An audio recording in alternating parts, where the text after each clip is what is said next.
ನನ್ನ ಹೆಸರು ಸುಧಾ ಅಂತೇಳಿ ನಾನು ರಾಯಚೂರಲ್ಲಿ ವಾಸ ಮಾಡ್ತಾ ಇದ್ದೀನಿ. ಈಗ ಸುಧಾ ರೊಟ್ಟಿ ಕೇಂದ್ರ ಅಂತೇಳಿ ನಾನು ಒಂದು ಚಿಕ್ಕದಾಗಿ ಬಿಸ್ನೆಸ್ ಸ್ಟಾರ್ಟ್ ಮಾಡಿದ್ದೀನಿ. ಆ ಬಿಸ್ನೆಸ್ ಸ್ಟಾರ್ಟ್ ಮಾಡೋದಕ್ಕೆ ಮುಂಚೆ ನಾನು UNDP ಸಂಸ್ಥೆಯಲ್ಲಿ ಒಂದು 6 ತಿಂಗಳ ತರಬೇತಿಯನ್ನು ಪಡ್ಕೊಂಡಿದ್ದೀನಿ.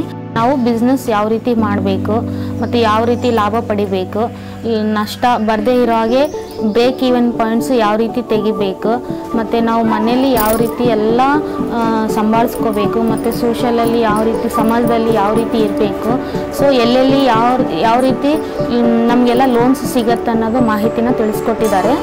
ನಮ್ಮ ಜೀವನದಲ್ಲಿ ರೊಟ್ಟಿ ಕೇಂದ್ರ ಸ್ಟಾರ್ಟ್ ಮಾಡೋಕ್ಕೆ ಮುಂಚೆ ಅಂತಂದರೆ ನಾವು ಮನೆಯಲ್ಲೇ ಎಲ್ಲ ಮಾಡಿಕೊಡ್ತಿದ್ವಿ ಆರ್ಡ್ರ್ ಮುಖಾಂತರ. ಬಟ್ 2 ಆಗಿರ್ಬೋದು 10 ಆಗಿರ್ಬೋದು ಮನೆಯಲ್ಲೇ ಮಾಡ್ತಾಯಿದ್ವಿ. ಬಟ್ ಹೊರಗಡೆ ತೆಗಿಬೇಕನ್ನೋದು ಐಡಿಯಾ ಒಂದು UNDP ಒಂದು ಸಂಸ್ಥೆ ಕಡೆಯಿಂದ ತರಬೇತಿ ತೊಗೊಂಡ ನಂತರ ಸೊ ನಮಗೊಂದು ಧೈರ್ಯ ಬಂತು. ಈ ಒಂದು ರೊಟ್ಟಿ ಕೇಂದ್ರ ನಾನು ಬಿಸ್ನೆಸ್ ಸ್ಟಾರ್ಟ್ ಮಾಡಿದ ಮೇಲೆ ನನಗೆ ಆರ್ಥಿಕ ಸಮಸ್ಯೆ 50% ಕಡಿಮೆ ಆಗಿದೆ. ಪ್ರತಿಯೊಂದು ಏನೇ ಖರ್ಚು ಮಾಡ್ಬೇಕಂದ್ರೆ ಭೀ ನಮ್ಮ ಹತ್ರ ಕ್ಯಾಶ್ ಇರ್ತಿದ್ದಿಲ್ಲ. ಯಾವಾಗೋ ಒಂದು ಮನೇಲಿ ಯಜಮಾನ್ರು ಕೊಟ್ಟರೆ ಮಾತ್ರ ಕ್ಯಾಶ್ ಇರ್ತಿತ್ತು. ಸೊ ಈಗ ನಾವು ಬಿಸ್ನೆಸ್ ಸ್ಟಾರ್ಟ್ ಮಾಡೋದ್ರಿಂದ ನಮ್ಮ ಕೈಯಲ್ಲೇ ದುಡ್ಡು ಇರ್ತಾ ಇದೆ.